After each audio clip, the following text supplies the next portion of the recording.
So our next speaker and I were actually introduced online. Once again, I know, big surprise.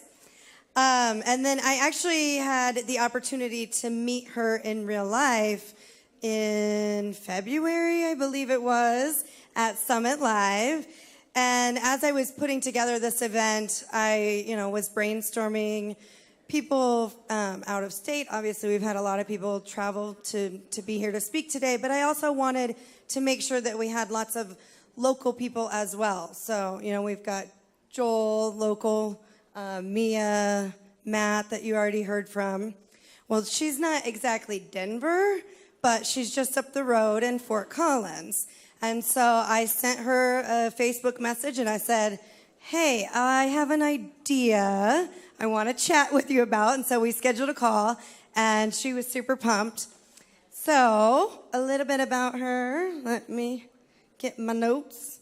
So she is known for being a Shorty Award finalist for Periscoper of the Year 2017. She's a teacher, spiritual storyteller, and cancer survivor. She teaches a live anti-cancer lifestyle live interactive cooking show called Lunch with Leslie, sharing with you the 4 E's to the perfect live stream every time you #go live. Please welcome Leslie Nance with Go To Kitchen. Thank you. Love you too. Hi, everybody. Oh, thank you. I'm going to need that, aren't I? Yeah. Except this is horrible because I'm left-handed and this is totally right-handed thing. So, yeah, you guys may have to forgive me a little bit. So, let me start my show. My name is Leslie Nance. I'm the host of Lunch with Leslie, a live interactive cooking show. Now, a lot of you may be like, who is this girl? What the what? What is she doing here today? I'm here to talk to you about live streaming. I have been live streaming for a couple of years, and we're going to talk about that in detail today. And I'm going to share with you the 4 things that I do every single time I go live. And it helps me create a show. We've heard a lot about authenticity. We've heard a lot about, how to do things. I'm going to give you the components that are going to make it feel great to you. So, #livestream, right-handed thing. What? Up. Oh, down. I got it. Got it. So, to some of you, I may be best known for this photo. My photographer, Noah Berg, is actually going to be here a little bit later today doing free headshots from 2 to 5. So make sure that you stop by and see him. I have to tell you, it's BYOE. You have to bring your own egg if you want that shot. But he's genius. And this is a piece of branding that I've been using this year, actually. And it has got me more, people are like, oh my gosh, you're the egg girl. I'm like, yeah, I am the egg girl. So I just love that photo. My website is actually gotokitchens.com. I'm the founder of that, and I'm incredibly proud of it. It is something that I have built from absolutely zero. I am not a culinary professional. I'm not a chef. I'm a cancer survivor. And so Go To Kitchens is born out of that. Thank you. It's born out of a journey that changed my life. And then I knew that I had to change other people's lives, and I had to help them find what makes them special and makes them different. This won't be the last time I cry. I'm just warning you right now. I do this a lot publicly. So this is me in a nutshell, or an eggshell, whatever you want to call it. I host the live interactive show Lunch with Leslie. I'm the creator of a 27-day real food challenge, plant-based chef, and just of yesterday, I actually passed my final exam, and I'm a certified holistic cancer coach. Thank you. Real food blogger, and then my most crowning achievement has to be that I'm a cancer survivor. That's my favorite thing I've ever done in my whole life, is survive cancer. And it helped me become something that I never dreamed of. I wouldn't be here today if it wasn't for the C word. And so a lot of people, they go through cancer and they think, this is it. And for 2 months I thought, this is it. I'm done. It's over. I'm never going to live through this. And I did, and then I had a story to tell. And I have to share something with you that I heard somebody say. It was actually in an Oprah Winfrey interview. I'm totally ripping off Oprah Winfrey right now. But she, in an interview on Super Soul Sunday, this past Sunday, I heard somebody say, the person she was interviewing, she said, we hear a lot about post-traumatic syndrome, and I'm not minimalizing that. But what we don't hear about is post-traumatic success. And that went all over me because I was like, oh, I'm post-traumatic success. That's me. I did that. And so then she went on to say that there are more people that survive that than have post-traumatic stress syndrome.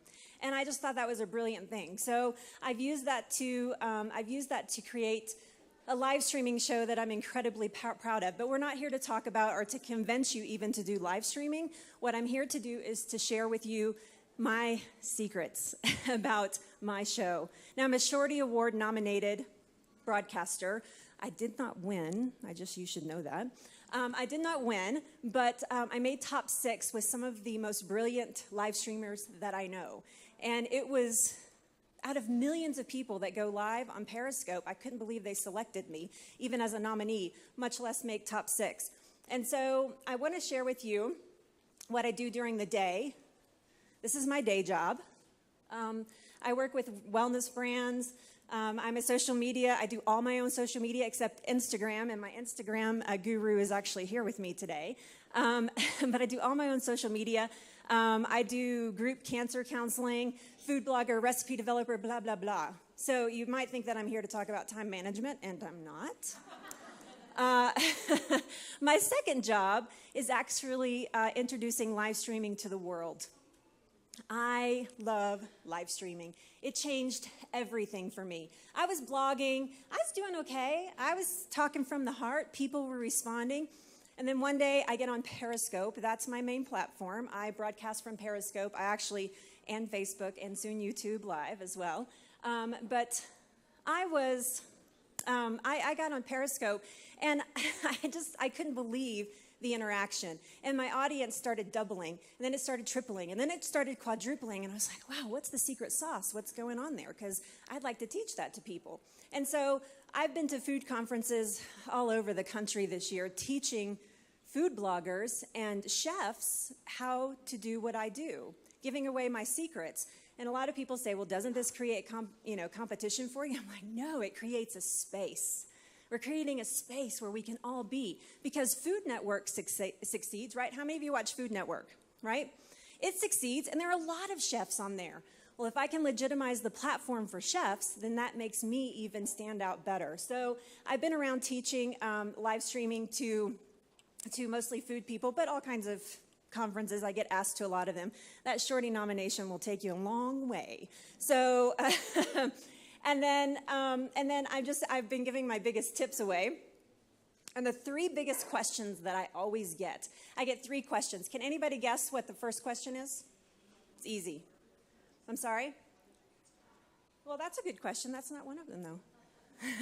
I'll give you a hint. Vicki talked about it earlier.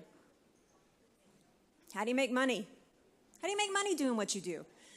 That's one of the biggest questions I get. The other one is, I'm clicking too fast. The other one is how long my show should be. How long should my show be? Can you tell me how long how long do you broadcast? And so I find these very interesting, because these are not something that I can answer for you.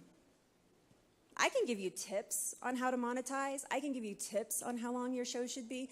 But live streaming is unique, and it's individual to each live streamer. How many of you live stream in here? I didn't look around earlier. Do any of you have a regular show that you do on a schedule? Just a couple of you? Okay. And so somebody recently asked me, what makes a good live streaming show that people will binge watch? I loved this question. I want people to binge watch me. I want to be the Real House. No, I don't. No, wait. A bad example. I want to be the Rachel Ray of binge watching. I want you to be on there like, I can't wait to see Leslie's show. I can't wait to see what she's doing today. And oh, look, there's 4 more episodes. I'm going to watch those too. I want to suck the time out of your day. No, I don't. But this is one of my favorite questions. And so that's the question we're actually going to answer today. And I call these the 4 E's of a great live streaming show. They just happen to start with E. It was very convenient for a presentation. And they are education, engagement, energy and enthusiasm, and evaluation. That one sounds scary to me. Every time I put it up, I'm like, don't, evaluation. So education. Me and this clicker are not going to get along. So you can't fake it in live streaming. You can't fake it. If I set something on fire in my oven, guess who sees it? Everybody. If I set off my smoke detector because there's a fire in my oven, guess who sees it? Everybody. I mean, I've done those. Yeah, I've done those things a few times. If I accidentally, whatever, they see it. But the biggest thing in education is if you don't know what you're talking about, they see it. If you go on, we can fake it till we make it when we're writing, right? Because we can go pull resources and we can put them in our blog and we can seem all smart and everything like that. But somebody comes on and says, hey, Leslie, I'm a stage 4 breast cancer survivor and I have a reoccurrence. Can you help me with that? And what do you know about blah, blah, blah, blah, blah? And you have to be ready. You have to be ready to answer that question. So you can't fake it in live streaming. You can't fake authenticity. You can't fake being genuine. You can't fake that you're not going to have any mistakes, because if you go on thinking you're not going to have any mistakes, guess what happens? You get mistakes. This is one of my favorite ones. There's always somebody smarter than you watching your show. Aaron?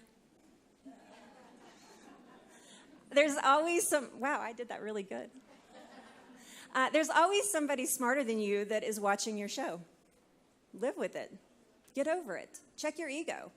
It's okay if they're smarter than you. I see people go into battle with people on live streaming, but what does that say about your brand? It says maybe you don't even know what you're talking about because that person seems like they're smarter than you. Don't go to battle with those people. Say, wow, I did not know that. I'm going to go check that out. Yeah, great. Tell me more. I love that. Yes, I'd love to know more about that. Exactly.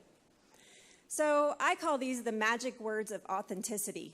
These are the magic words. Did you guys know that there were magic words? It's not abracadabra. I'll give you that. The magic words of authenticity. Anybody want to take a stab at it? I don't know. Very good. Yay! Yes.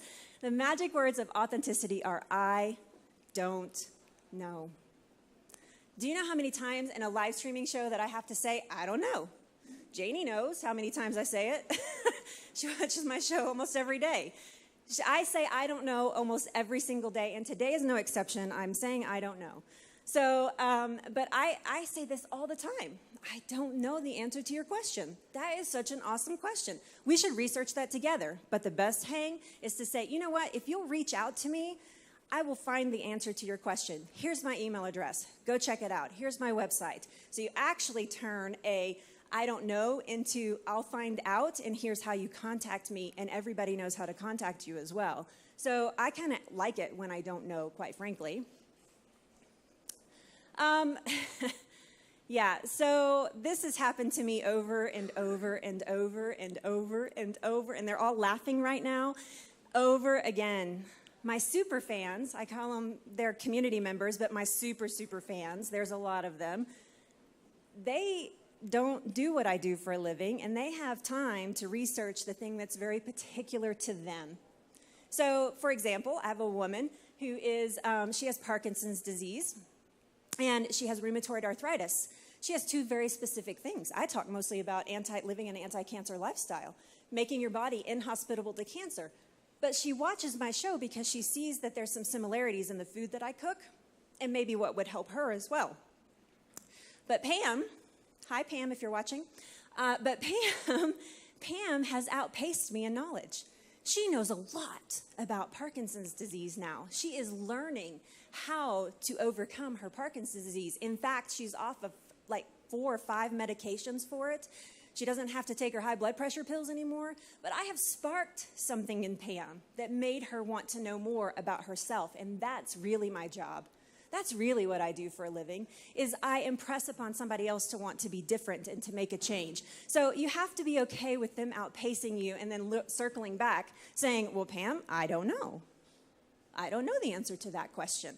Do you know the answer? I know you're becoming an expert in that field, so tell us about it. It's kind of a bitter pill to swallow. I wasn't very good at it at first. At first I was like, what are you doing out there? Stop that. But yeah, but now I embrace it because that means that they are catching fire with me, and that's encouraging to me. So obviously you never want to stop learning. I'm really good at what I do. I'm going to toot my own horn. I'm excellent at what I do, but I needed to take it a step further. So I went and got my certification to become a holistic cancer coach. Now I'm starting a new certification to become a holistic nutritionist. Not because I have fancy titles after my name, but because I never want to stop learning. If I never stop learning, then I always have something to offer them, and it keeps the fuel inside of me. So I stay fired up all the time. I gotta go, let's go. All right, if you listen to your community, they'll tell you what you want, what they want. Listen to them.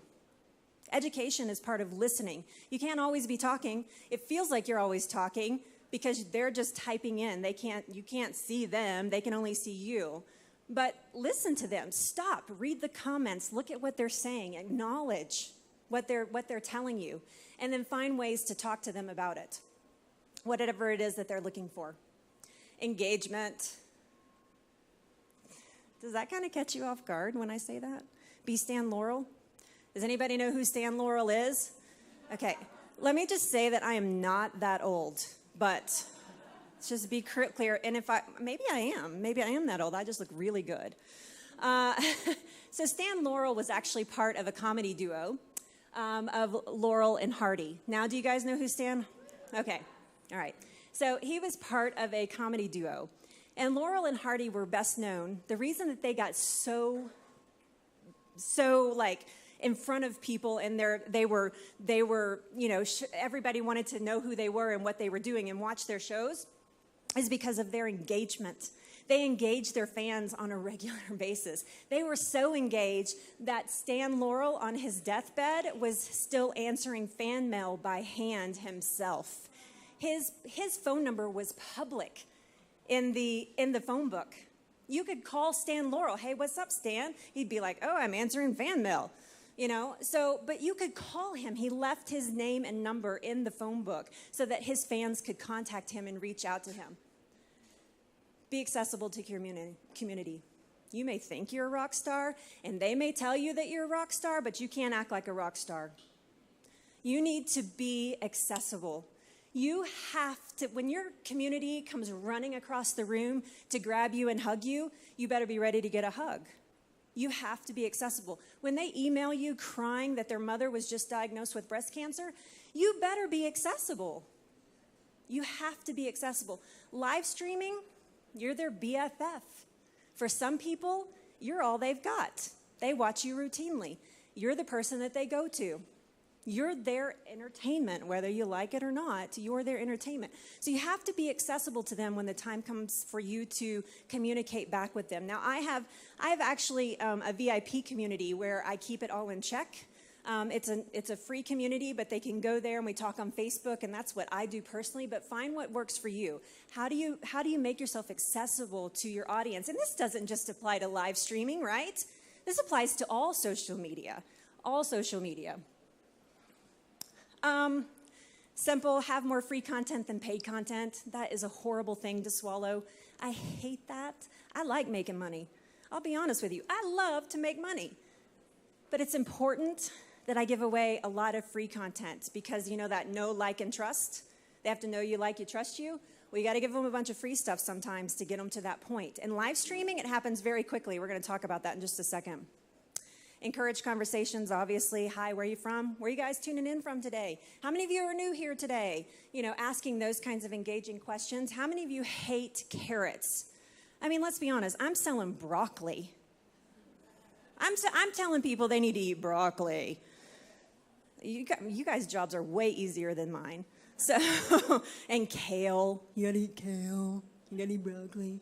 So, but I encourage conversations throughout, and I'm incredibly engaging. I am using my knowledge. I am cooking. I call it live motion broadcasting. I am cooking, and I'm engaging with 2 cameras, soon to be 3 cameras, all at the same time. And it's not a superpower. It's just that I love what I do, and it comes easy to me because I love what I do. Know your biggest and best engagers by name. I don't even have to say anything else about that. Know who they are. When they come into your broadcast and they've got some crazy town, crazy username, know that their name is Pam. Know that their name is Janie. Know that their name is Jennifer. Know that their name, whatever their name is, know their name. Remember it. If you have to put a cheat sheet up, put a cheat sheet up. But know them. If they keep coming back time and time again, make sure that you say, oh my God, Matt, you're here today? I thought you had to work. They're like, oh, she knew I had to work? Well, I'm supposed to be working, you know? You totally bust them sometimes. They're like, shh. Yeah. Yes. So good engagements means that you're going to have super fans fast. Community members are going to start to come. This is the only example I know of in the social media world. If you build it, they will come. If you build it and you're good at it and you're passionate about it, they will come. And they'll keep coming, and they'll come more. And then they'll bring their friends, and those friends will bring their friends. And all of a sudden, it's like a hair commercial. They tell 2 people, and oh my God, I am old. Okay, never mind.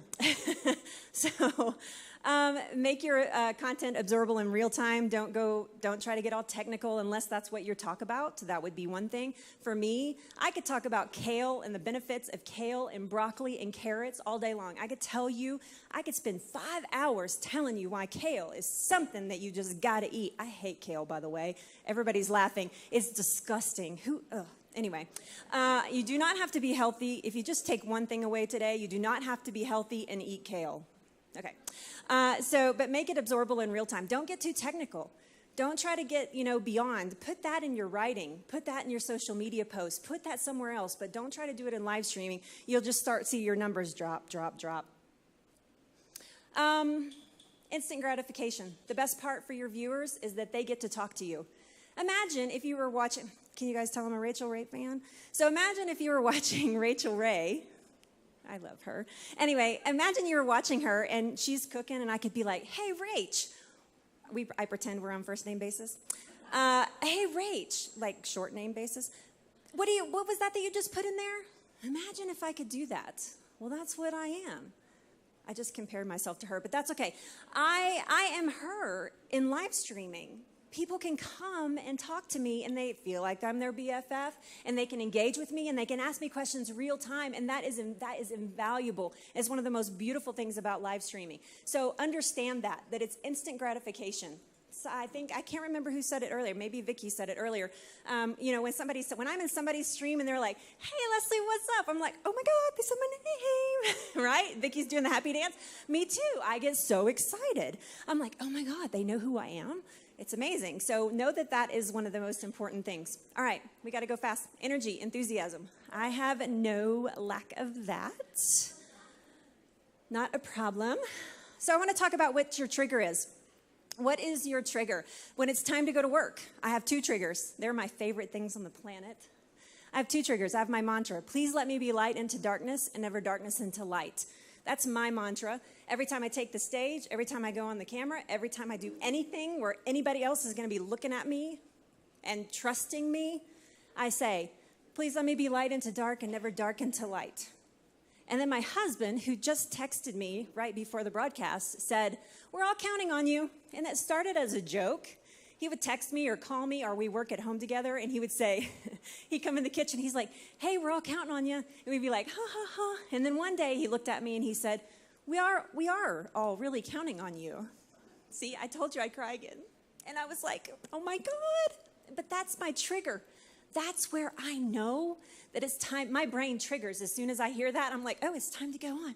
I'm like, hey, this is Leslie, blah, blah, blah, blah.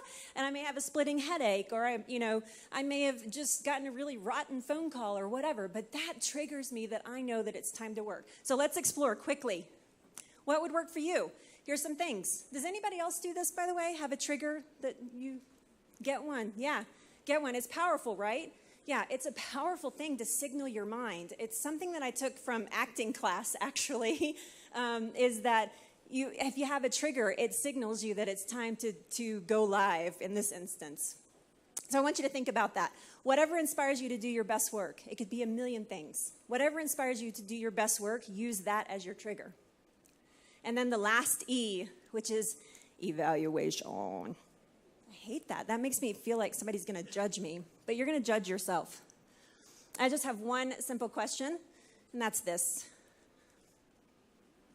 Would you? Would you watch your own show? Right? So simple. Because if I'm not willing to watch my own show, I don't have time to watch my own show, but I do watch it sometimes. But if I don't watch it and I'm not enjoying it, what makes me think that anybody else is?